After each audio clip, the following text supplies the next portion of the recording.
Welcome to Second Chance Youth Ranch TV. On this show, our very special guest, Melanie Jackson with Park, right there in Southwest Little Rock at 65th and Geyer Springs. So don't go away. What a great testimony. We'll be right back.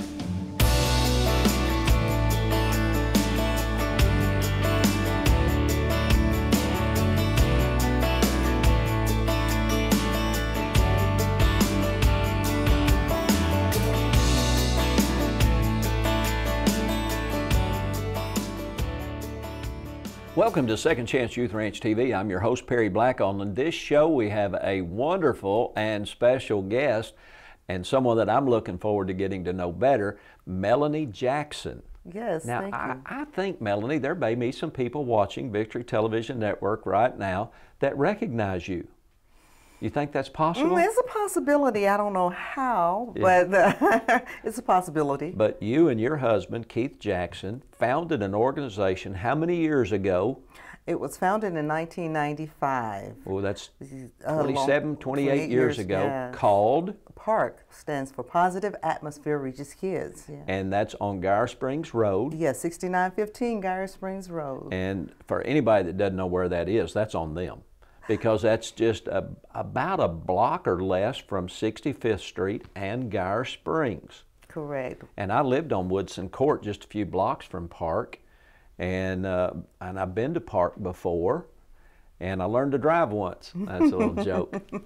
So tell me a little bit about you personally, then we're going to talk about you and Keith a little bit, and then we're going to talk a whole lot about Park. Okay, well, no Where problem. did you grow up? Well, I grew up on the north side, North Little Rock. Oh, you know what? I'm a Central High School guy. Uh-oh. Did you go to Omain? No, I ended up going to Jacksonville because I actually grew up on the county line. Yeah. I was 2 miles from Northeast and 12 miles from Jacksonville, so they decided to just go ahead and... So did you go to Jacksonville High or Northeast? Jacksonville High. Yeah, the Red Devils. The Red Devils. You know what? I think there's a guy, you probably know this, there's a guy that played basketball for the Razorbacks. I watched this weekend. He's from Jacksonville, Jacksonville High School. Devo Davis. Yes. Yes. And he made some very important points that beat Kentucky. Yeah, and now we're up to number 14. Now, by the time this airs, we may be national champions in basketball. Hope so. Well, that'd be awesome. I hope so. Yes. But as soon as he stepped to the foul line, they said he's from Jacksonville. I went, oh man, that is so awesome. So that's where but you didn't actually grow up in Jacksonville. No, I didn't grow up in Jacksonville at all. On the north side. In North Little Rock, basically. Yeah. Right Graduated there. Jacksonville High School. I did. You mind telling us what year? Oh, 1985. The best year ever. You're young. I graduated Central High School in 1970, so you're a youngster. So tell me a little bit about growing up. Where did you go to church growing up? I grew up in a family where I had several uncles who were pastors of churches. Okay. So I had that opportunity to be around spiritual leaders all of my life. The family I grew up, my dad's side is where I grew up. They're originally from North Little Rock. And they're a small group of people. It's only about 12, maybe 15 of us left now.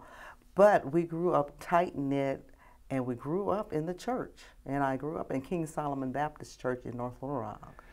Now, back in the day when you went to church, what was the culture like?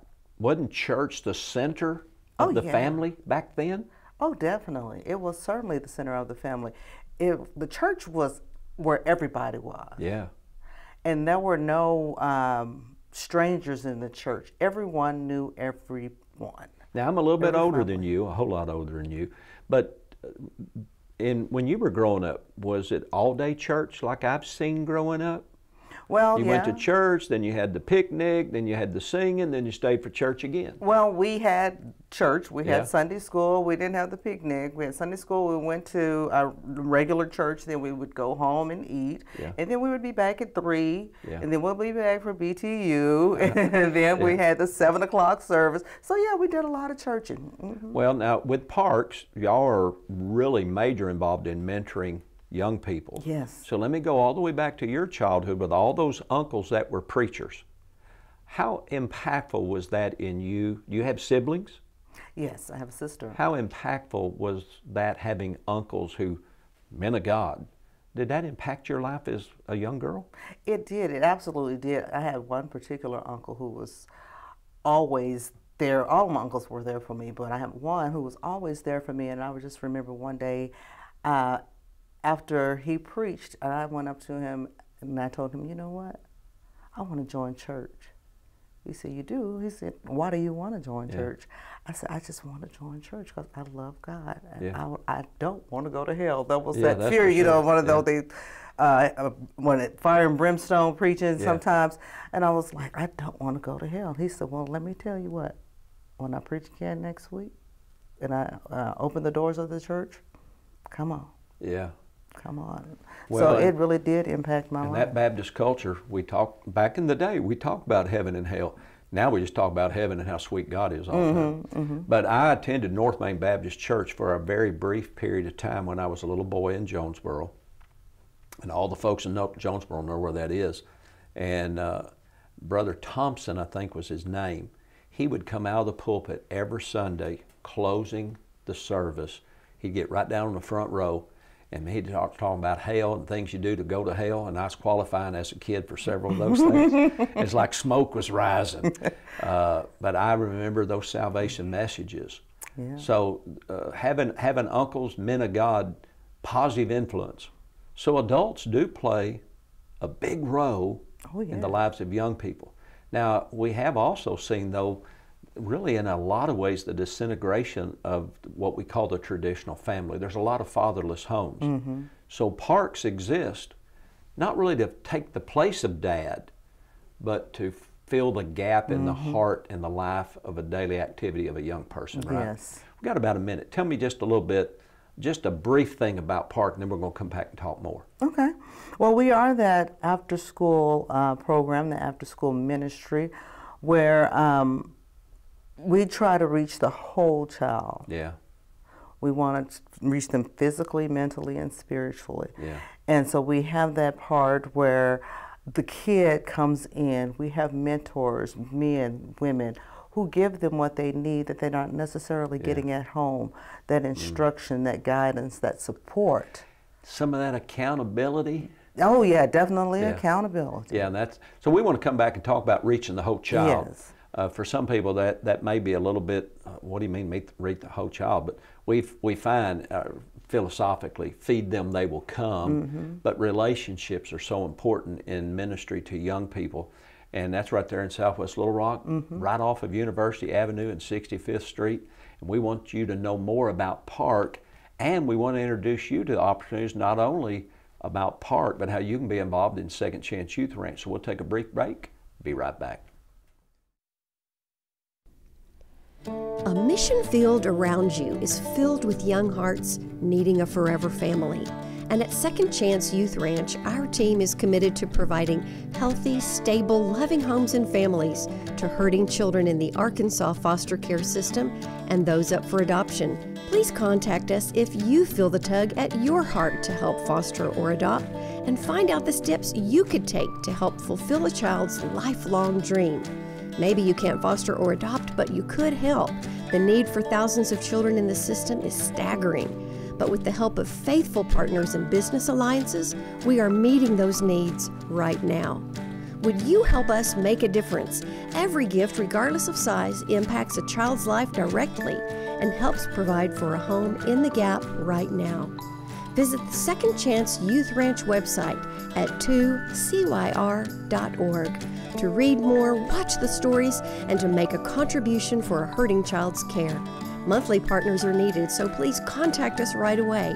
And as you partner with this ministry, you are partnering with the Heavenly Father that has promised to be Father to the fatherless. God bless you for helping Second Chance Youth Ranch.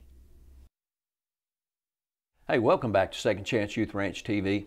You know, we take these brief breaks just so that God can talk to you about some of the things that we're talking about, and that's reaching young people. And your ministry at Park, established by you and Keith Jackson, your husband, 28 years ago, is touching the hearts and the minds of young people every day right here in Central Arkansas. So let's backtrack just a little bit though, Melanie. Tell me, how did you meet Keith?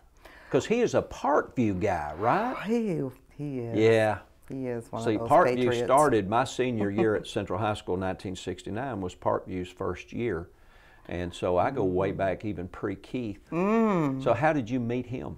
Well, we met through a mutual friend, someone he God went for to high friends. school with Yeah. and someone I went to college with. Yeah. So we met, that's actually been 34 years ago. Were you all in high school or in college In at college. that time? Yeah. In college. He just finished playing his last college game and he was home. Did he play at Oklahoma State? University of Oklahoma. University of Oklahoma. And where did you go to college? I was at UA Little Rock. And so how did a guy in Oklahoma from Parkview High School meet a girl at ULR? Oh, like I said, a mutual friend, someone he went to high school with, Yeah. and now I was going to college with. And so he just like, okay, I have somebody I want you to meet. That's Yeah. what he told Keith. Yeah. Yeah. And y'all got married when? 1994. 94. Yeah. 28 years ago. 28 years Now wait a ago. minute, that's almost the age of Park. Yeah. So y'all got married and immediately right into the ministry? Well, actually, Keith was given a vision from God in 1991 that he needed to do something back home in Little Rock, because he said he always had these dreams of things going on Yeah. in Little Rock, seeing the news. That's when gangs were really bad. And he would go to sleep, and the Lord would wake him up and say, well, there's something you need to be doing about it. And he was like, not me, Lord. I'm in the NFL. I'm not Yeah. doing that. And Yeah. go to sleep, wake back up, he said, yeah, you got to do it. Wow. And so that's when he decided to step out on faith and do that. And that was in 1991, and in 92, he actually started getting the ball rolling by going around getting people to support him. Yeah. Yeah, and we've opened our doors to our first group of kids in the 95-96 school year. Wow. So here he is in the NFL. Were y'all married? No, we weren't Not married. yet. No. So, and God gives him a vision to come home and to change lives, and that was the vision of Park. Yes. You know, without a vision, people perish. And some people say, if you don't have a vision, you perish. But the reality is, when we don't fulfill the vision God gives us, those that the vision is meant to reach perish. Absolutely. And how many years did Keith play in the NFL? He played 9 years. 9 years. And left the NFL in 90 what? 96. And after so- the 96 football So he was season. still Park. He started Park then before he left the He did. NFL. And it's still going all these years later. And as we said off camera, longevity in ministry is very rare. To be around and still doing what God gave him the vision to do is huge. All these years later, y'all be having your 30-year celebration just in a couple of years. Right. We want people to support Park. So who can support Park? We talked a little off camera. Second Chance Youth Ranch and Park, public benefit charity. We are faith-based. So tell us about Park and why somebody ought to support Park, for goodness sakes. Well, How many kids y'all reaching, and how do you reach kids? our maximum is 215, and right now we currently have about 145. We're in the middle of our recruitment process, and so hopefully we'll bring in another 65 to 75 students. So you going into recruit the them. summer. How do you do that? And We go into the schools. We're looking for that kid that is struggling, someone from like a 1.8 to a 2.8 GPA. They're struggling, but they have all of the ability to do it. They just don't have the support or the guidance or the know-how to do it. So that's the kid we're looking for. And we get that kid in the program. They have everything they need once they get to Park. We have the tutors, the mentors. They don't only get homework management, but they get support academically, they get it spiritually, they get support just whatever they need. If they're having issues at home, we're there. well, to talk to. are the mentors and the tutors, are they paid or they volunteer, a little bit of both? They're paid and volunteer, yes. So any retired teachers out there, Oh, any retired wanna teachers, help? please, please, you with could the use smile some on more. my face, please, we always need, positive influences because it creates a change. Those kids need positive people in their lives to impact them because they go to school every day. They're around people who everything is negative. You won't be, you can't do. But when they come through those doors, it's a whole different thing. Well, tell me, we've got a couple of minutes in this segment, what role does faith play? Obviously, faith is the basis of Park. It was God who spoke to your husband about doing this while he's still in the NFL. And he's still doing it 28 years after the fact. What role does faith play in the program of ministry to kids, spirit, soul, and body? Oh, it plays a great role because we have a weekly Bible study for the kids. We have a weekly Bible study for our staff as well on Mondays. But on Fridays, Thursdays or Fridays, the kids have to attend Bible study. And that's where they learn about the goodness of God. Yeah. That's where they learn about the fact that there is a God, and He's a loving God, and He's a God that knows what they're going through, but He's the God that's going to help them get out of what they're going through if they only trust. A God of plan and a God of purpose. Yes. And in His eyes, He loves us all, and He's got this really awesome plan for us. And the enemy, and a lot of times even society, works so hard to tap that down and sometimes even hide it from us. So faith's a huge part. And when you talk, we got it 1 minute. When you say kids, what age group do y'all reach? We reach kids 8th through 12th grade, so that's like 13 through 18. Yeah, boy, those are some years. Huh? Those are the years. And my involvement with young people for over, oh gosh, since 1972, my involvement is as they get up to that very age, that's when parents let go. And frankly, that's when those young people need them connected, just loosely connected, not smothering. We're going to take a brief break and we'll be back here in a little bit, but I want you to understand these segments that we have in between the interviews are meant to introduce you to opportunities for you to be involved in mentoring, fostering, and adopting. So we're going to take a brief break. We'll be back with Melanie Jackson here in just a minute.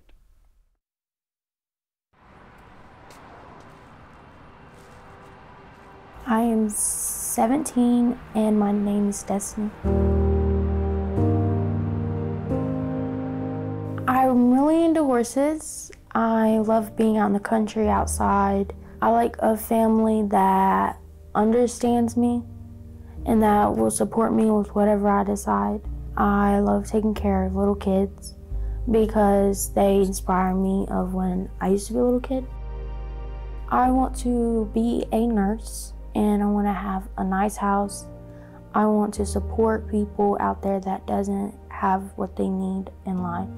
I want to donate to charity and maybe help take in people like foster care does and be a foster parent if that's possible. Like, I'm not the only one that needs a home out there. There's a lot of people that do. I was abused.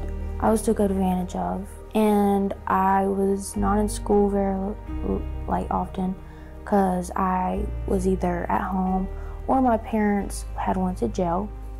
My mom went to jail a lot, so did my dad. My dad did drugs, my mom did too. They didn't have jobs, so it kind of was hard to support us in school. I was giving a wrong map of life to live life, so I'm looking for the right one. I'm very loud. I like singing. And I'm very generous and gentle. I care a lot about families. I've been through a lot, but when it comes down to me taking responsibility, I can either do it or I don't. But most of the time I try to take responsibility, understand what I did was wrong, take the punishment. Like they say, you're gonna do the crime, you gotta do the time. I cannot see clearly, but now that I'm free. If you could wish for one thing, what would you wish for? A family that is forever, that will take me in and not give me up because I have been abandoned a lot and neglected. That I'm just looking for a home, that someone will love me for me. If you are out there, please watch this. Show me that you care. Show me that you're there for me. I don't wanna let go. I don't wanna move. I don't wanna do what you say, but I guess I gotta do. 'Cause you are the family of my dreams. If you're out there, please help me. I need a family and a home.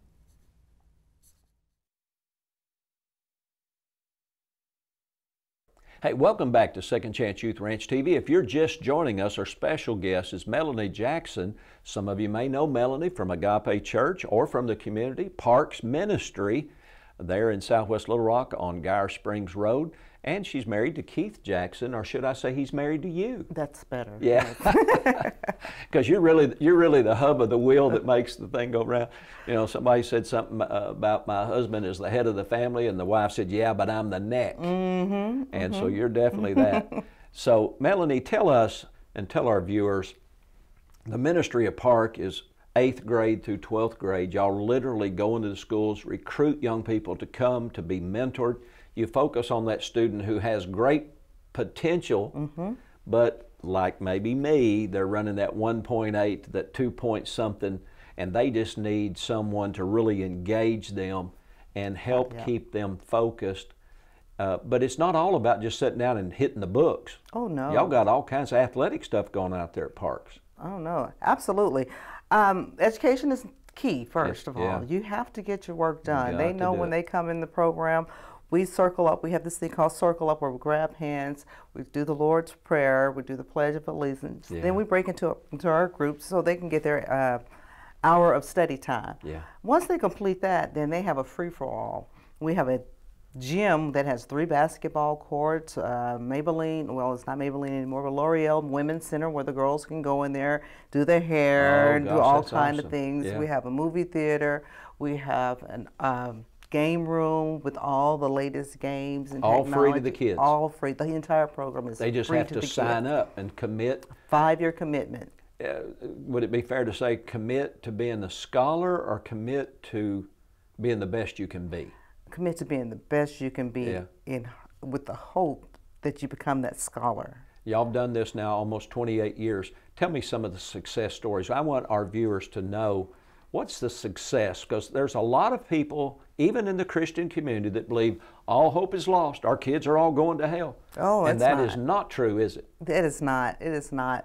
We've had over 562 kids graduate from the program, and of that, we have over 40 with college degrees. Wow.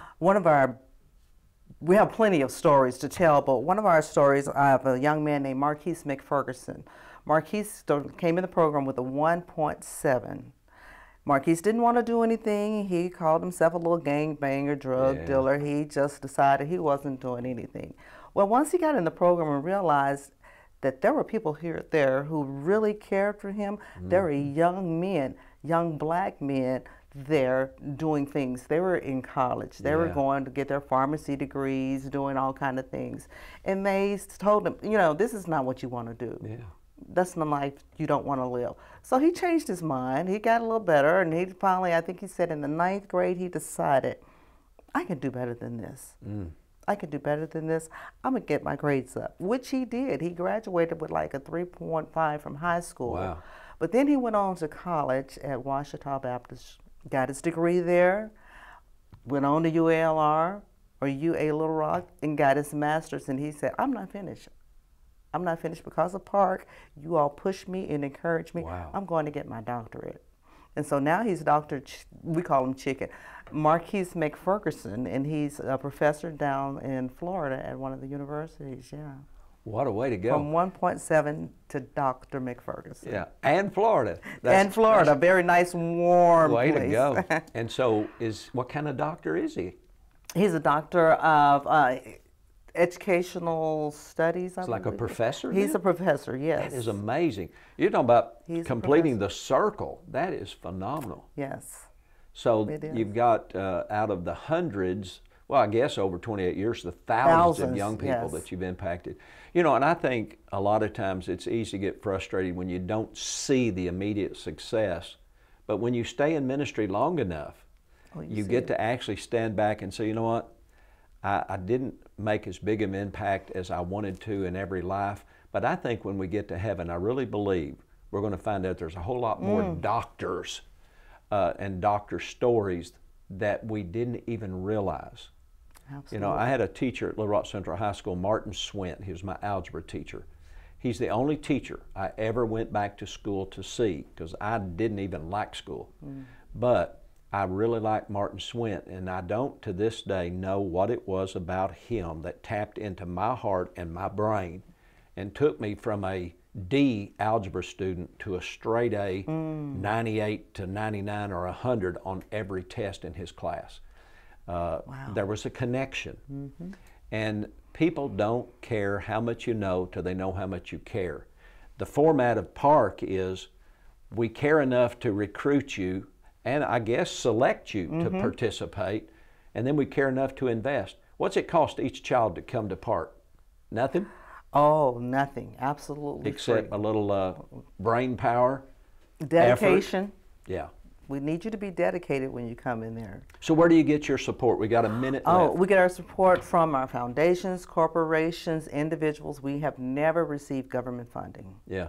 So any business Yes. owner, individual, Christian, we'll even throw out non-Christian. Non-Christian. We are accepting any funds Yeah. because it's going to impact the kids that we work with. They are in constant need of all the latest things. That's what we pull them in with, Yeah. the things that are new, to keep them up to date with what's going on with the schools. Yeah. Whatever supplies the schools have, we have. Yeah. So this is your opportunity. You know, this show is on the air, and Second Chance Youth Ranch and our partnership with Victory Television Network is to impact children in care. Now, many of the children at Park are not foster children, but they're in the care of Park, Absolutely. coming alongside moms and dads, and this is your opportunity to get involved and engaged. We can't solve the problems that our young people face without people like you who are willing to pray, willing to give financially, and willing to give of yourself. Park, Second Chance Youth Ranch, we're always looking for mentors and role models, foster parents, tutors, Yes. and people like you who will take a time out of your life and just drop by and contact Park, drop by for a visit, contact us at the ranch, schedule a visit. We'd love to meet you. There's so many opportunities to you to get involved. And who knows, the life you change through the love of Jesus Christ might become just like the doctor in Florida. God bless you. We'll see you next time. Bye-bye.